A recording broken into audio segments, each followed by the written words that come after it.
पुढची बातमी बघत कच्ची प्रभाग रचना घोषित करण्यात आलेली आहे। 6 महानगरपालिकांसाठी आता प्रारूप प्रभाग रचना जाहीर करण्यात आली आहे। दरम्यान आता कच्ची जी काय आहे ती आता प्रभाग रचना आता जाहीर करण्यात आलेली आहे। 6 महानगरपालिकांसाठी आता ही रचना करण्यात आली। कच्ची प्रभाग रचना आता सध्या तात्पुरती का होईना घोषित करण्यात आलेली आहे। महानगरपालिकांच्या पार्श्वभूमीवरती आता हा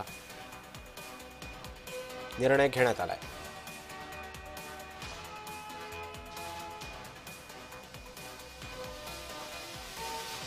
दरम्यान ही कच्ची प्रभाग रचना नेमकी कशी असेल हे आपण पाहतोय ग्राफिक्सच्या माध्यमातून। मुंबईमध्ये 227च एक सदस्यीय प्रभाग राहतील। बीएमसीच्या प्रभाग संख्येमध्ये मात्र बदल नाहीये। नवी मुंबईमध्ये 28, कल्याण डोंबिवलीमध्ये 31 प्रभाग असतील।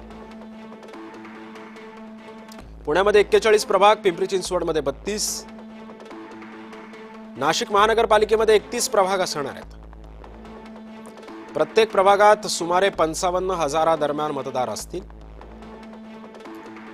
कच्च्या प्रभाग रचनेवरती 4 सप्टेंबर पर्यंत हरकती आणि सूचना नोंदवा असं निवडणूक आयोगानं म्हटलंय।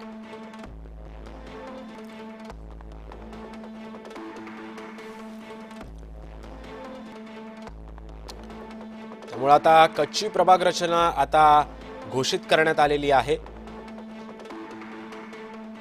6 महानगरपालिकांसाठी प्रारूप प्रभाग रचना ही जाहीर करण्यात आलेली आहे। त्यामुळे आता या कच्च्या प्रभाग रचनेनुसार आता कच्च्या प्रभाग रचनेवरती 4 सप्टेंबर पर्यंत हरकती आणि सूचना नोंदवा असे सुद्धा आदेश जे आहेत ते आता आयोगाने दिलेले आहेत।